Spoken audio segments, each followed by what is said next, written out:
This podcast is meant for general health information and is not meant to override any medical advice. All questions will be screened and not contain any personal information. If you want a private consultation, contact us via positivechoice.org or you can contact your provider directly. Thank you and enjoy the episode. Happy holidays! This is the Positive Choice Wellness Podcast, and I am Anneliese, an exercise physiologist and nutritionist. And I'm Melanie. I'm also an exercise physiologist and nutritionist. And happy holidays, because you took it. I took it. I guess you can guess what we're going to talk about today. I have no clue. I have a clue. It's holidays, isn't it? We're going to talk about health through the holidays. And we're going to tackle this because we all deal with it. Yeah, I would say that's pretty accurate. Yeah, holidays. I think everyone celebrates at least some form of holiday at some point during the year. So it may not be this time of year. It could be other times of the year, but it's applicable, right? Well, usually like this kind of culminates a time where there's lots of different holidays going on, lots of like big celebrations, no matter what you believe in or celebrate, or even if, you're not religious at all. I think like Christmas and holiday celebrations, they're part of American culture. You get time off, just enjoy it. You get time off. It's cooler outside, which usually makes us, it gets darker early. That kind of makes us want to eat heartier stuff as well. Mm-hmm. But no matter what, our patients are always starting to like nail bite about the holidays and how are they going to deal with all of the food, all of the parties, get-togethers. Yeah, anything that I guess involves gatherings and social things that you would do around this time of year that generally the food options aren't the best. I don't mean like bad in terms of flavor. I usually mean this in terms of for your good for your health. They're going to be indulgent. They're pleasure foods as yummy. Opposed to nutritious foods. Yes, they're probably more nutritionally devoid. Maybe not of fat or sugar, though, but the other ones. Right, like beneficial nutrition. But yeah, this is a very hefty topic, and I do not mean that with a pun, but it's a pretty heavy topic just because we have so much we could talk about involving what we do, mindset, what's going on, external factors, internal factors. Like the list is endless, I really feel like. Yes, absolutely. And we're still dealing with pandemic stuff. So the gatherings, the office parties are not happening this year. Or virtual maybe. Maybe virtual stuff. And I think we'll all still be dealing with a little bit of like, we're still going to have some family get-togethers. I'm sure that plenty of people are figuring out how they're going to quarantine safely, socially distant. But I don't think any of the connotations of like wanting to eat pumpkin pie and comfort ourselves and, have a big box of chocolate candy. I think those associations are still there, whether we're having these holiday gatherings or not. That's fair. And, that's true because you go into the store and what do you see? Just everywhere, chocolate, candy, advertisements for stuff, commercials. Like you can't escape it no matter what. So even if you don't participate, it's still there bombarding you in the media or some way, shape, or form. Well, and I bake cookies every year at the holiday. How dare you? I don't bake the rest of the year, but for some reason, like it's the holidays, I must bake cookies.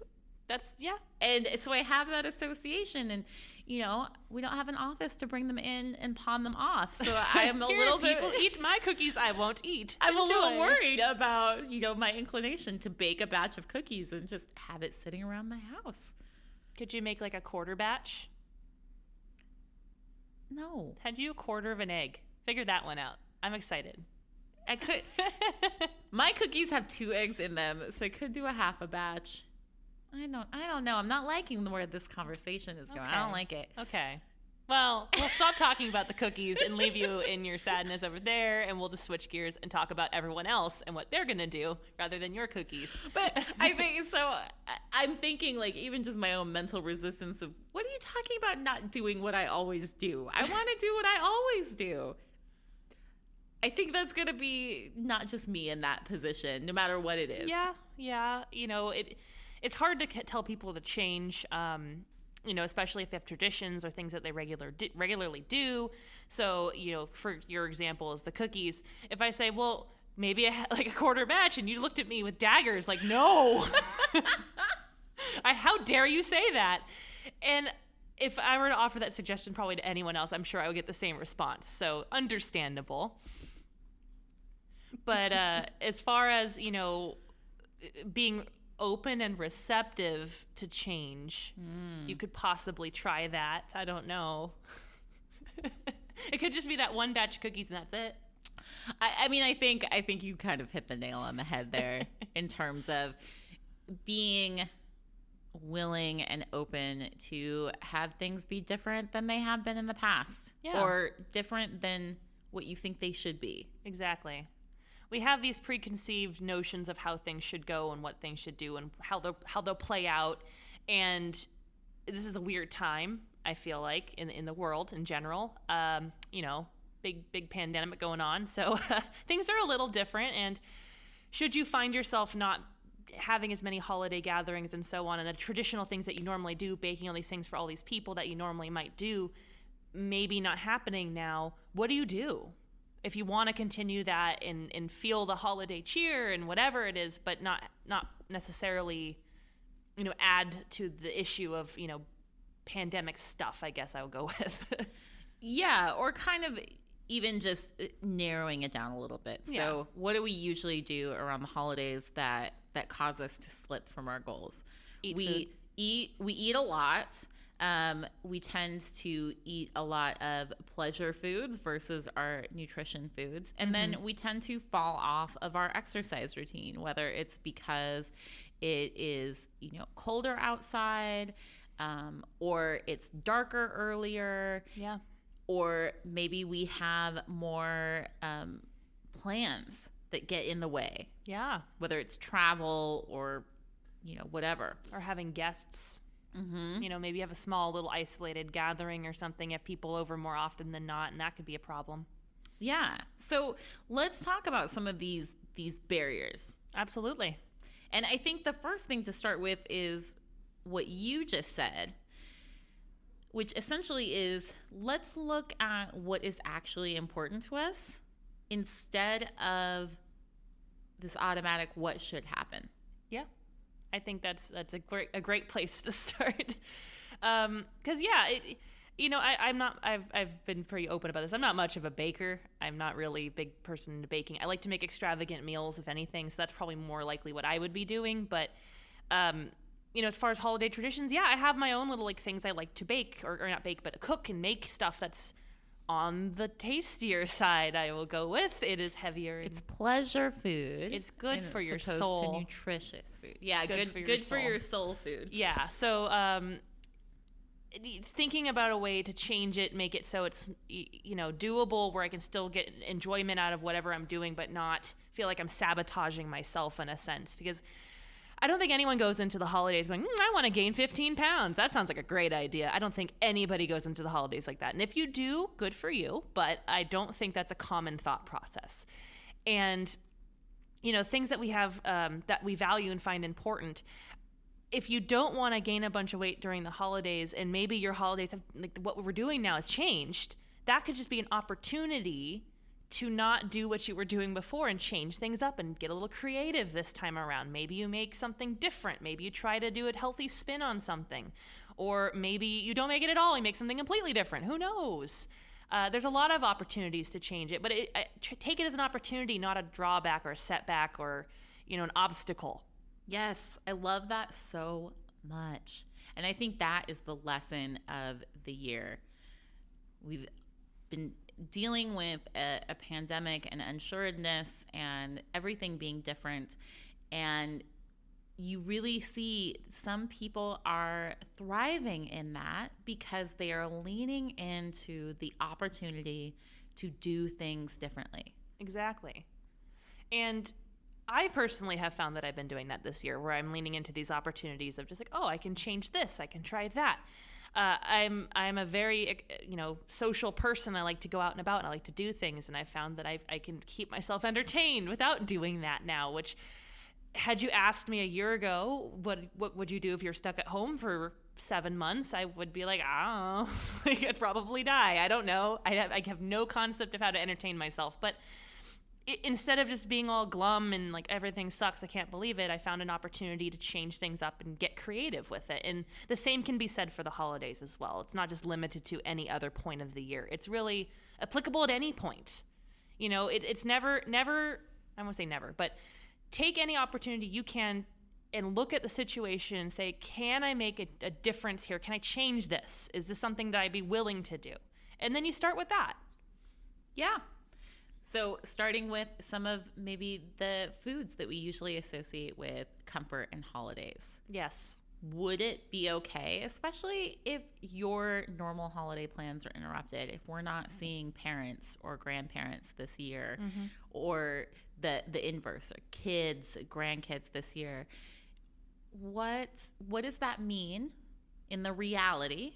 And what do we have to do to supply ourselves with the things that will bring us joy? And for a lot of us, like, there's a lot of food associations around the holidays. Yeah. And since we are not doing it the same way, could we take that opportunity to make healthier versions of our favorite foods? Yeah, I think that's absolutely doable. And I think we get hung up on the traditional way of making things. A lot of people get really stuck in tradition. If your grandmother made it this way, you have to make it this way. You have to do it this way. It has to be the way. Says who? Is what I'm going to ask you. Says who? Grandma? Okay. Well, I think that's great, and maybe you make a special batch for grandma. But if you want to make a change and you want to try something different, and especially if you aren't seeing grandma, how will grandma know you're not doing things the way she wanted you to? That's my thought. How will she know? You're going to say, oh, I changed it, grandma. She'll never know. She's not eating it. So just think about that one. Or if you are grandma, like, lead the by grandkids. example. Lead by example, right? I hear that a lot with my patients. Like, when the grandkids come over, they have these expectations for the holidays. Grandma's going to have this and she's going to provide that, or whatever it might be. The cookies, grandma's cookies, and you can even think back probably if you're not a grandparent and go like, oh yeah, grandma's cookies. I remember all the holidays you go over. I mean, my grandma, they were terrible cookies, but I still, they weren't the best, but that's a memory. They were minty flavored cookies, and I remember those. They were very hard. They were not the chewiest cookie. But you still have memories of that, and it's still a cookie at the end of the day, regardless. And that's good to have. Yeah. That's good to have. The memory's there. That also goes along with putting, something that we've talked about in previous podcasts is putting value on a particular food, or also deciding that kids need treats, right? If it's not healthy for me, why would it be healthy for a 10-year-old? Yeah. I know every Christmas up until I think I was like 17 or 18, I always got from the aunts and the uncles like a little box of chocolates every year, and that was the routine. And for years, like 16, 17 years, I was getting a box of chocolate every year. And the first year it stopped, it kind of sucked. I wasn't okay with it because I had this expectation at that point now, because, when you're 17 years old, you're expecting a box of chocolates and you don't get one. They're like, well, you're almost an adult now. You don't need it anymore. Oh, okay. I need chocolate more now than I did as a kid. Oh, my goodness. I don't know where that logic came from. Adults thinking we don't need chocolate as we get older. Come on now. Well, it goes back to that old idea that kids can eat junk food. Yeah. And adults, now you have to be responsible and not have the junk food. Which, if anything, puts the junk food on a pedestal now. Well, yeah. And if you grew up on junk food, guess what you're going to want to eat your whole life? Yeah. So then when the holidays come, it's almost like you have special permission to break that if you're expected not to all year, and now it's suddenly bombarding you and hitting you in the face. Like, here's candy, here's chocolate, here's baked goods.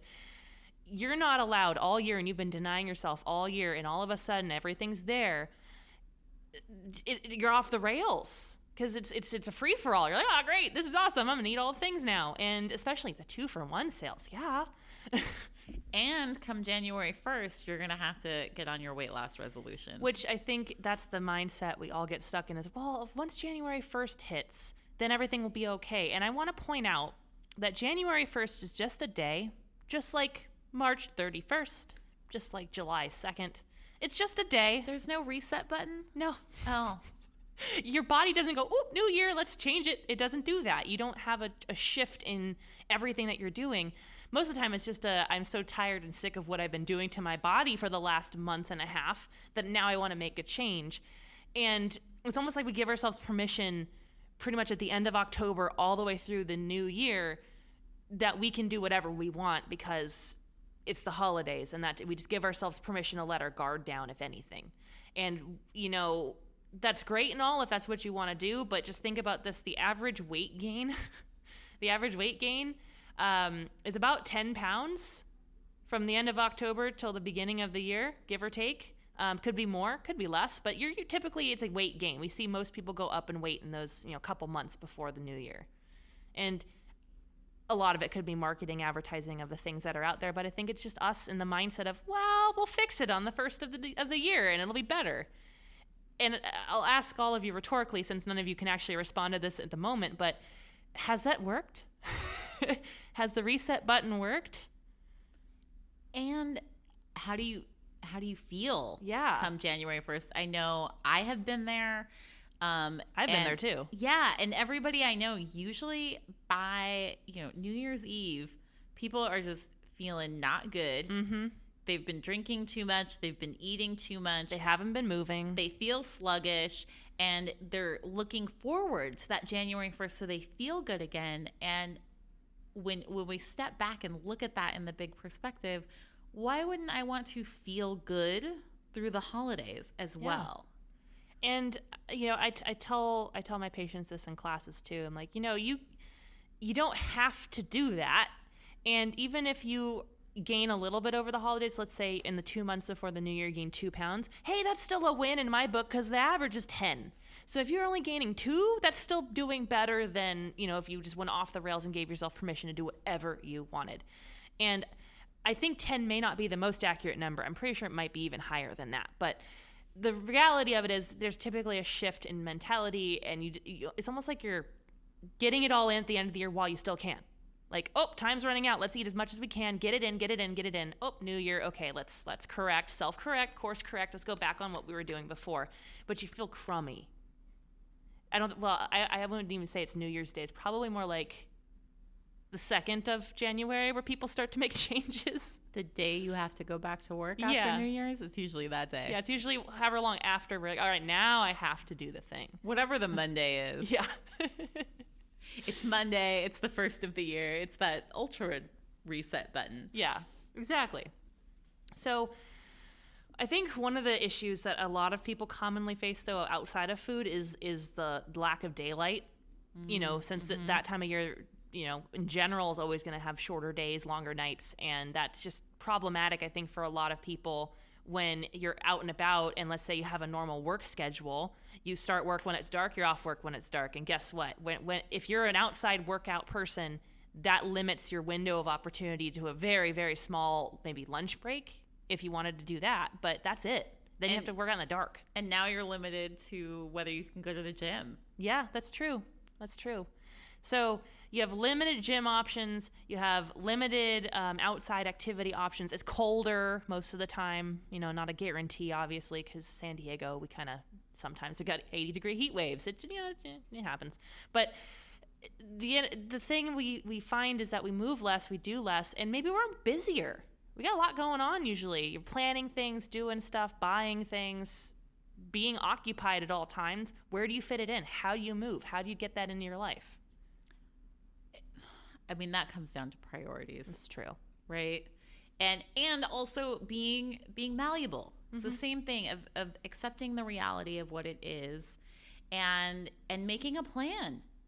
Yeah. Making a plan. Plan it into your day.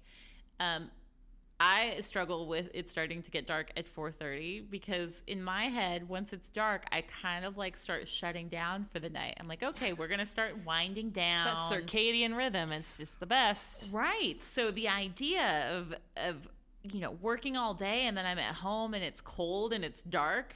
Mm-hmm.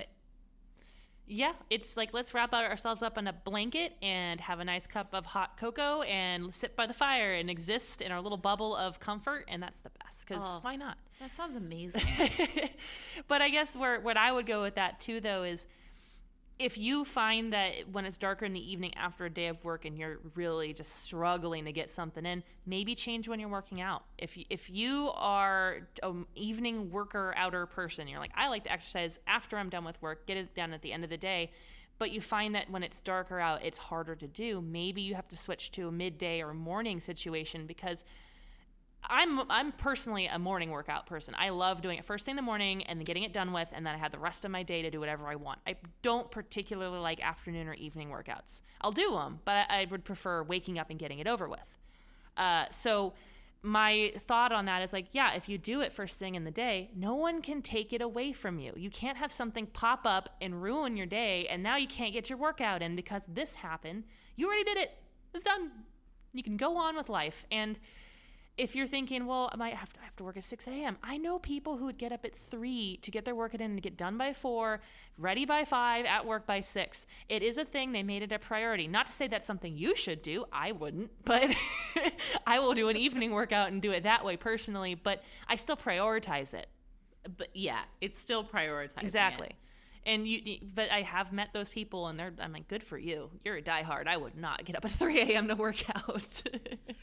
Well, I think you would if it was your only option. I think you would. Well, if it was my only option, but it isn't, so I guess I don't think that way, because right. I'm like, well, I can just do it later. And because it comes down to checking in with yourself. And if you are a regular exerciser, you know how fast your mood starts to slip, mm-hmm. how fast your stress starts to build up if you are not getting in that physical activity. So for me, even when things change, I will just check in with myself. If I'm really struggling with staying with my exercise, the thing that will usually get me back on track is I'll think, okay, well, let's pretend I don't go exercise. How am I going to feel in 2 hours?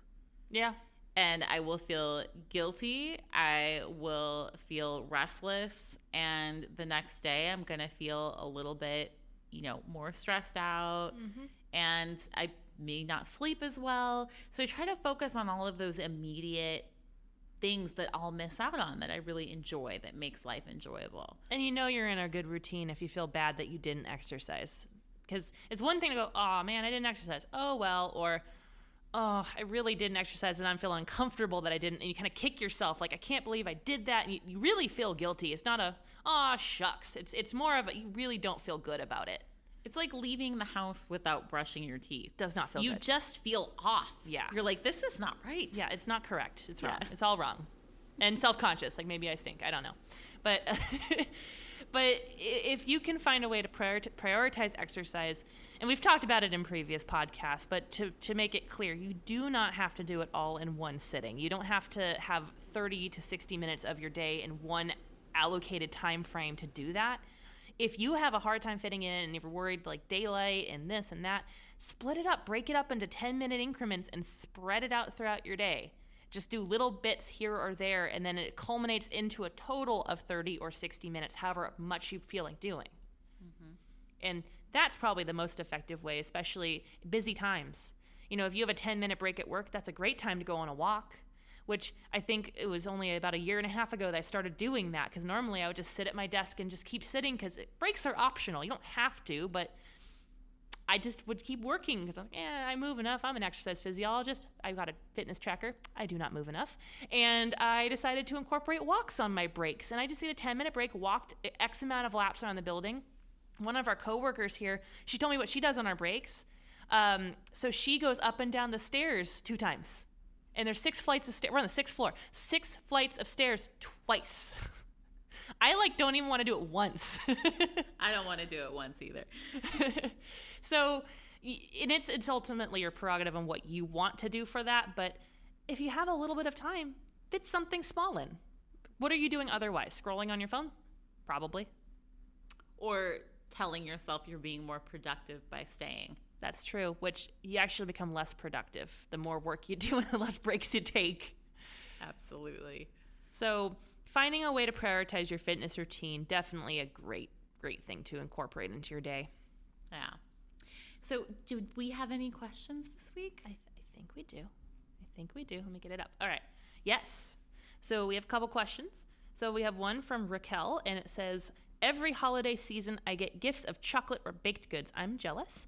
And I find it hard to resist, and I'm afraid of gaining weight. What do I do? That's a tough one. Gifts are a tough one. Because if you don't want it in the house, guess what? It's in your house. Right. I hate to say this, but I'm going to say it, is that you could just get rid of them. How dare you? I know. And we have this feeling that, like, we shouldn't throw things away. Now, if it's a sealed package, donate it, give it to someone. But I had years ago a patient who had lost a lot of weight, and she kept it off for 8 years. And she said something that changed my whole view of this wasting food thing. Now, if you don't have to waste food, don't. But this idea that, like, eating it is better than throwing it away, if those are the only two options, is kind of silly. And what this patient said to me is, my body is not a trash can. Mm-hmm. And it's not feeding starving people in another country to eat something you don't want to eat versus throwing it in the trash. But it is adding extra stuff to your body that may cause medical issues, may cause weight gain. And so it is better to throw it in the trash than to eat a bunch of food that is only going to detract from your enjoyment of life. Yeah, and it's so funny too, because I think about this and it's relate to it on my own end, where I'll buy a bunch of vegetables, and sometimes, you know, that bag of spinach that you forget about that lives in your drawer and then it goes bad. Pastries, baked goods, sweets, junk food don't tend to go bad as quickly as those things. But if you treat it the same way, like a couple of weeks, oh, it's bad, got to throw it out. What's wrong with that? Because you did it to the spinach. Why can't you do it to whatever else that you're getting there too? You know, what good is it doing you? If you don't want to eat gross, nasty spinach, you're probably not going to eat gross, nasty chocolate. If you just use, you know, a visualization. But if it's short-term cost, like, well, I don't want to waste food, I'm wasting X amount of money. Okay, how much more money are you going to spend on your health when you eat it? Right. What's the long-term cost? And I think the thing that stood out to me in particular in that question is that person is having trouble resisting. Yeah. And, you know, I deal with that. We talked about this on our Food Triggers podcast. If you know that you struggle around choices around food, there is a certain freedom of letting go in terms of don't keep it around. Yeah. You don't have to have it around. I had a patient who got a gift of pie. They got a bunch of pie. They donated it to a homeless shelter. There we go. So they didn't waste food. They gave it to people who didn't have food. And so they did a good deed. They got it out of their house, and everyone kind of won in the end.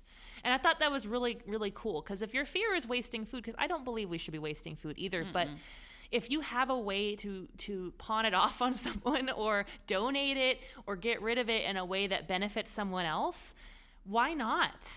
Because what requirement is it that you need to eat it? And I know it's tempting because of the whole, like, it's hard to resist. And I get that. If I have a box of candy in my house, it's really hard to resist.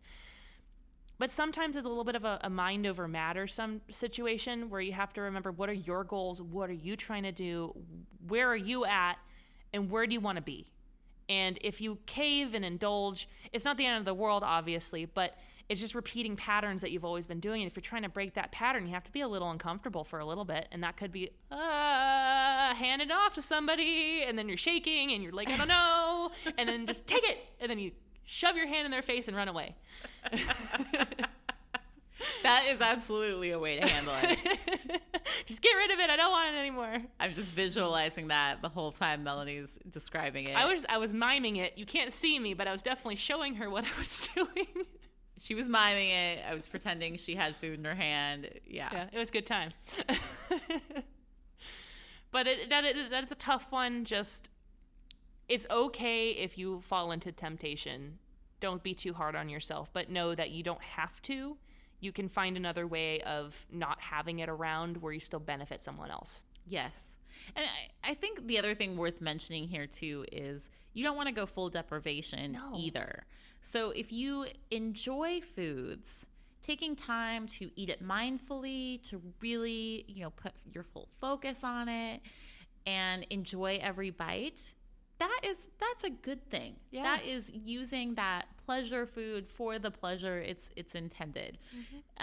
So do that, enjoy that, but then also watch yourself if you start eating for other reasons. If we're stress eating half of an apple pie, that's not benefiting anybody. No. So it would be much better to just, get rid of the rest of that pie. Exactly. There's no requirement for you to eat it, as tempting as it may seem.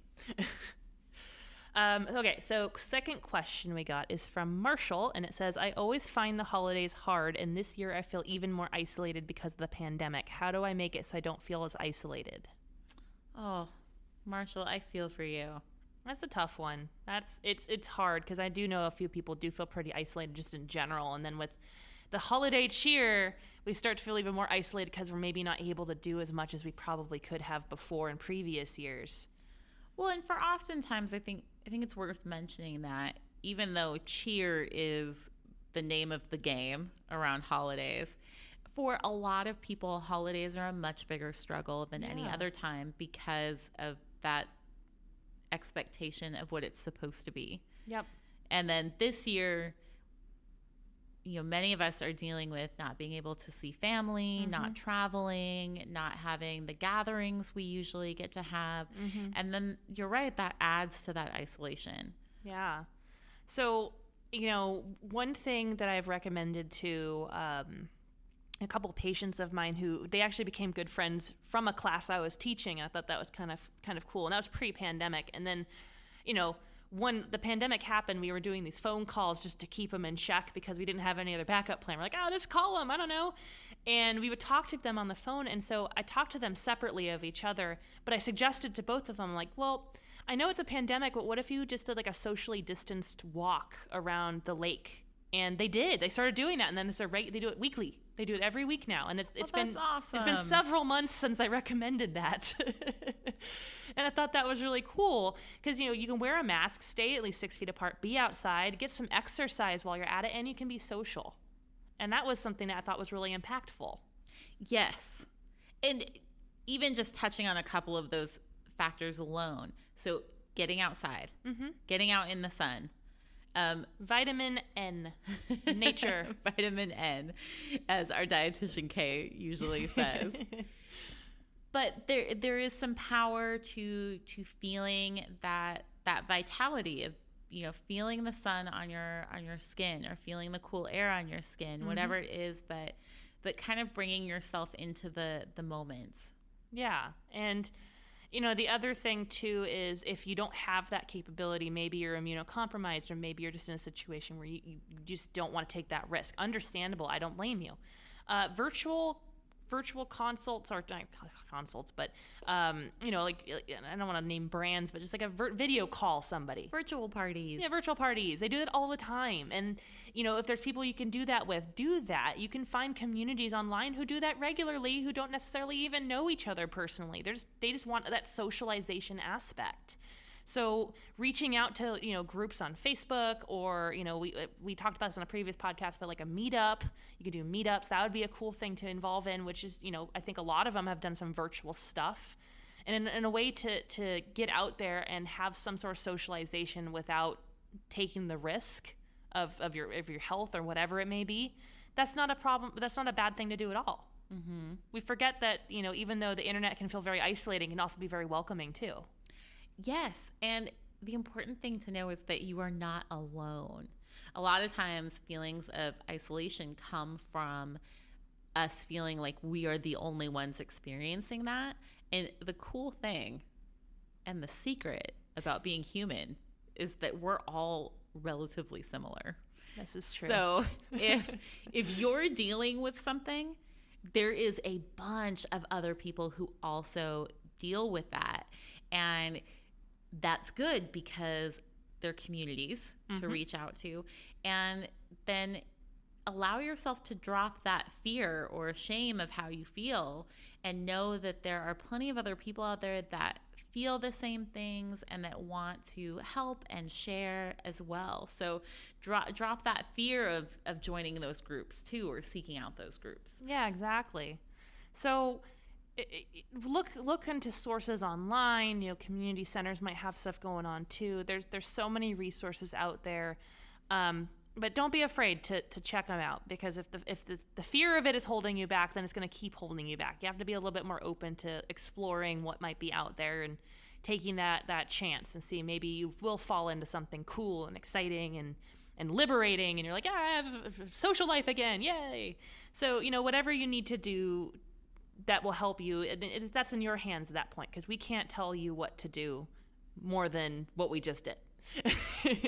And to everyone else, if you are not feeling the isolation, if you're feeling like you're in a good place, reach out to the people in your lives. If you haven't talked to someone in a while, reach out. It's always welcome. Call that friend you haven't seen in a year. Just because you haven't seen them in a year doesn't mean you can't call them. Yeah, quick little video call if you have the capability, just to check in. The holidays are a tough time for a lot of people. And so if you have the emotional bandwidth, then use it to reach out to some of the people that maybe don't. Exactly. And, to leave it on a high note, reach out to your friends, your family, people you care about, people that even if you don't know if they're isolated or not, just reach out. Just reach out and say, hey. That's all you got to do. Just say hey. Yeah. So with that being said, it is time. Are we done? We are done. Oh, man. It goes by so fast. It does. And the year is ending. I know. It's a long year. But regardless. It's been long, but it's also quick. It's true. It feels like forever, but very fast. It's weird. It's a weird sensation. But here we are. And what I will say is I wish you all the best holidays you can have, and enjoy who you have in your life, and take advantage of every opportunity you have to spend with them. And we will see you in the new year. Well, we'll virtually see you in the new year. So keep eating your veggies, get your exercise, sleep, take care of each other, and we'll see you in 2021. Woo! All right, until next time. Bye.